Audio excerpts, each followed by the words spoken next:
Hi there, my name is Beck and the Rabbi from another planet. Please like, share and subscribe and ring that little bell so you're notified when new videos drop. And this is a review I've been meaning to get to for a while, but I actually really been putting it off because I really didn't want to make it because I really didn't like this at all. I would say this is probably one of Big Finish's all-time biggest clangers they've ever dropped. It's one of the worst ones, one of the worst sets that I've ever seen them produce. It is a strong avoid. What's the opposite of recommend? It's a strong disrecommend. Avoid. It's not very good at all. Yeah, so we're gonna be talking about it. I'll go through the full story of why I really hated it. And I really, again, please just put your money into it. Well, I'm going to describe it. You can think if it's something that sounds like it appeals to you, go ahead and get it. Generally speaking, I'm much happier giving positive reviews about Big Finish. I think they're a small company, and they generally speaking produce Doctor Who, which I really enjoy. And I would like to see them continue producing Doctor Who that I really enjoy. Given that on TV, I don't really enjoy the Doctor Who that they've been producing for the last few years, last couple of years. So there is that. But oh dear, this is not a good one. Not a good one at all. Fine, but before we get there, can I ask you, can you hit the subscribe button? That'd be fantastic. And the only way that us independent voices can remain viable, have a chance against the the larger multinational, multi-global conglomerates, which YouTube, in all fairness to them, they do favour because they give them a lot more money than people like me. But the only way we can compete is if you hit that subscribe button, that like button, the share button, mainly the subscribe button. I like the subscribe button. Thank you very much. If you could do that, it'd be great. If you subscribe to my channel, of course, other than making a rabbi very happy, you can enter my weekly competition. So this prize is almost certainly going to be gone by now. Because it's being given away tonight when I'm going to be in the TARDIS over doing a watch along of Love and Monsters, the controversial Love and Monsters, which I quite like. I like Love and Monsters. Not many people do. But there'll be another prize going that we're announcing tonight, and that competition will be running. Just check my videos, and you'll see what the latest thing is. So, what's in this prize bundle? You have Abslom, Daak, Dalek Kilo, fantastic collection by was it Steve Moore and Steve Diller. Steve Diller's great, and David Lloyd, Lee Sullivan, Mark of Mandragona. This is from '93. It's a really nice collection of about a year or so's worth of Doctor Who magazine comic strips. You have this one, Polly the Glot. This is the first couple of stories with Colin Baker, artwork by John Ridgway, I think also written by Steve Moore. Again, lovely book. There's this thing, a little bit more modern, the 10th Doctor and Martha collector strips.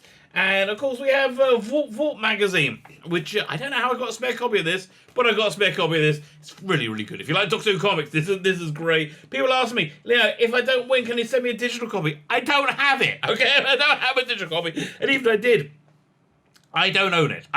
So I can't give it to you. What I do own, though, and I will give as a consolation prize to anybody else, because I feel really bad, because this competition has been off the charts. People have been really excited. If you don't win, I have a consolation prize for you, which is a comic that I did. It's called The Imperium. It's essentially, well, we don't name them because I don't want to break copyright, but it's essentially James Bond, Emma Peel, Patrick Troughton's Doctor Who, the Black Slab from 2001, and a monkey in a spacesuit working in one supergroup to defend the 1960s from threats beyond reality. The artwork was not by me, it was by a guy called Dominic Rancho. It's absolutely gorgeous. Let me show you. That's it, a page or so. Here we go. This, can you see it here? Look at that prisoner action out. Oh, freaking lovely. Anyway, so if you don't win, get in contact. I'll send you a digital copy of that. That's the best I can do. What's not the best that one could do is the 6th Doctor and Peri box set. Now, I've really been looking forward to this. So this is set post-Yakanos. So Peri was ended up not becoming a Time Lord super assassin. Oh no, not being killed by a Time Lord super assassin, the unbeknownst to Time Lord super assassin, King Ikanos, played by Brian Blessed. Rather, after having a brain transplanted with Lord Kivs. That didn't really happen. What really happened is she ended up marrying Brian Blessed, okay, and she became the Queen Ikanos for about 10 years, and before the Doctor, found her again. And they went off and had a few adventures. Some good adventures as well. Was it Masters of the Earth? I think was good. And that was like that was a Dalek story set during the Dalek invasion of Earth. I really like that one. And I think they had a Syl story as well.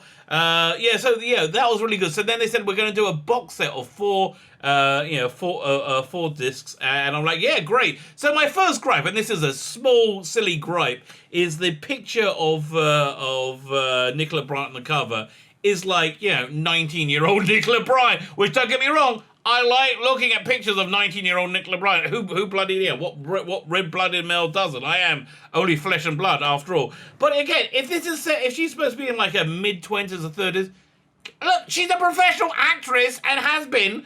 Yeah, she's got to have a few publicity stills from her 30s that you could have used. That would have made work. But again, that is a minor gripe. A much bigger gripe is the actual story. So the first one is the most obnoxious. Is the absolute most obnoxious. It's written by James Parsons and Andrew Sterling Brown. Never heard of either of them. I can't imagine. I don't think they've probably done much more. I just can't believe this actually got past the producers. But I'll read the blurb and I'll tell you what I hate about it in a minute. When a distress call from an unknown source threatens to rip the TARDIS from the vortex, the Doctor and Peri arrive in 19th century Africa, hoping to find the cause of the disturbance. Instead, they meet the British expedition searching for the long-lost tribe of the Belimier, better known for the locals as the Headless Ones. So again, these are the aliens that are on the cover. But the real point of this story, the real point of the story is to show you how women have been a downtrodden subclass with the boot of the male patriarchy on their neck throughout time. I'm exaggerating, but it essentially so yeah. It was a very, very clear subtext. I went to see when this was recorded. It was in October of 2018. And, they recorded this one quite a fair amount now.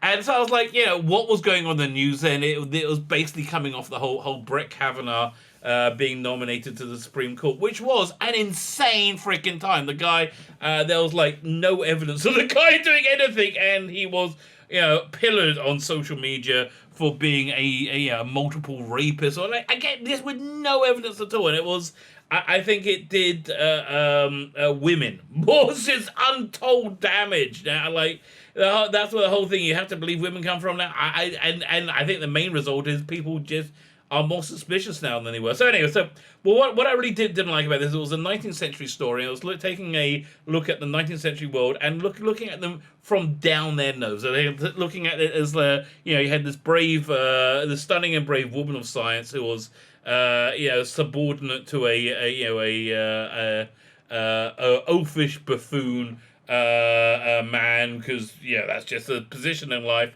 And again, it was this idea that in the 19th century, women were a subclass. That's not true. The fact is, everybody was a freaking subclass. You had a different terrible life, depending if you're male or female. That is true. But generally speaking, everybody was a downtrodden subclass. Unless you were the few, the top 0.01% of the aristocracy. So I just can't stand taking taking history and putting it into a modern context disingenuously, which this story does quite laboriously, and just it just isn't written very well. Bottom line, it just is very, very agenda driven. Which I think is Big Finish really needs to avoid right now. I think Big Finish really needs to try and appeal to the entirety of fandom, not just the blue check marks on Twitter, because that's essentially what the current TV incarnation of Doctor Who is appealing to, and not doing very well for it at all, is it? I mean, we've got the whole Time Lord Victorious thing with no sign of the current era, and the current era is really objectively not doing very well at all. I think there is and I think it's probably because they do the same sort of thing, just a lot worse. It's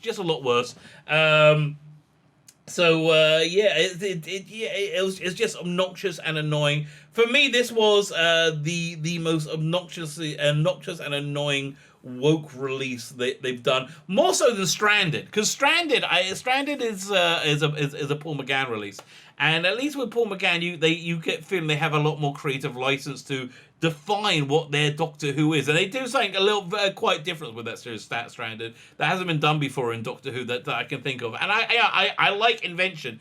This is taking a previous era and just putting present day ideology and politics into it, and I freaking hated it. I absolutely hated it, and my hatred of it just exuded through the entire set. So the second story was by Jacqueline Rayner. Jacqueline Rayner is a far more experienced and I would say far more talented writer. Her story, again, it was marred. Everything was marred by that awful first story. So her story is called Like, and the Doctor and Peri land on a planet where everything's run by social media, and if you get too many dislikes, you get killed. And and there's this alien race that wants to land, but because they are in social media world, they the people there are cruel and cowardly. The people who live on Twitter are, generally speaking, cruel and cowardly. I've seen that. It's just dealing with Doctor Who fans, and I was never on Twitter really before I started having this channel, and I've got to be on it to interact with people. So it seems to me that this finger wagging at social media is exactly the same, like tribalism and stupidity that led to the whole Brett Kavanaugh thing and the insanity, which then led to that stupid bloody first story, the Headless Ones. Again, at least it was written a bit better. I'm not really sure this hour 15-minute individual story really works that well for this era. They keep talking about Peri being so insanely beautiful, and don't get me wrong, when I was 12 or 13, I was transfixed. I was transfixed to my TV screen at the sight of Nicola Bryant squeezed into spandex, a healthy young lady that she was. It didn't happen at a good point in my life, because she's been in my freaking head in that same spandex my entire life. Look, attractive woman, but she's not. When you see her, if she's not wearing, again, spandex, you're not going to go, oh my God, what incredible. Yeah, she's an attractive looking person. She's not like, the most objective definition of beauty. Yeah, attractive person, those she is. The third story, The Vanity Trap, is a bit more sapphire and steely. It's a bit of a weird time as the enemy. It doesn't really make any sense, though. I listened to it twice because I thought I didn't understand it. And I did understand it, but it really just didn't make that much sense. So, bit now. And again, you do get this, this current day, when I say current day, late 2018 feminism, bleeding through everything. And when I say late 2018 feminism, I mean pure man hatred and insanity. Not this idea that all people are equal, which everybody freaking agrees with. Everybody sane freaking agrees with the idea that all people should be equal and everybody should have equal opportunity, and nobody, gender and skin color shouldn't hold anybody back from having similar opportunities. Everyone is completely behind that. So the final story, Conflict Theory, probably the best one. They actually should have made the whole box set about this one story. It's the Doctor and Peri have had a rocky time, and they're going to therapy on this this spaceship that's manned by hundreds of robot clones of Sigmund Freud. There's an alien menace which it all ties into. But again, I think this one story could have been expanded out into the whole set, and it would have been much better. So this one is a strong avoid. Strong avoid. You have one unbelievably bad story. One okay story, but it's just really like inappropriate. Given the unbelievably bad story, you have one okay and confusing story and one reasonably good story. How much are they selling this for?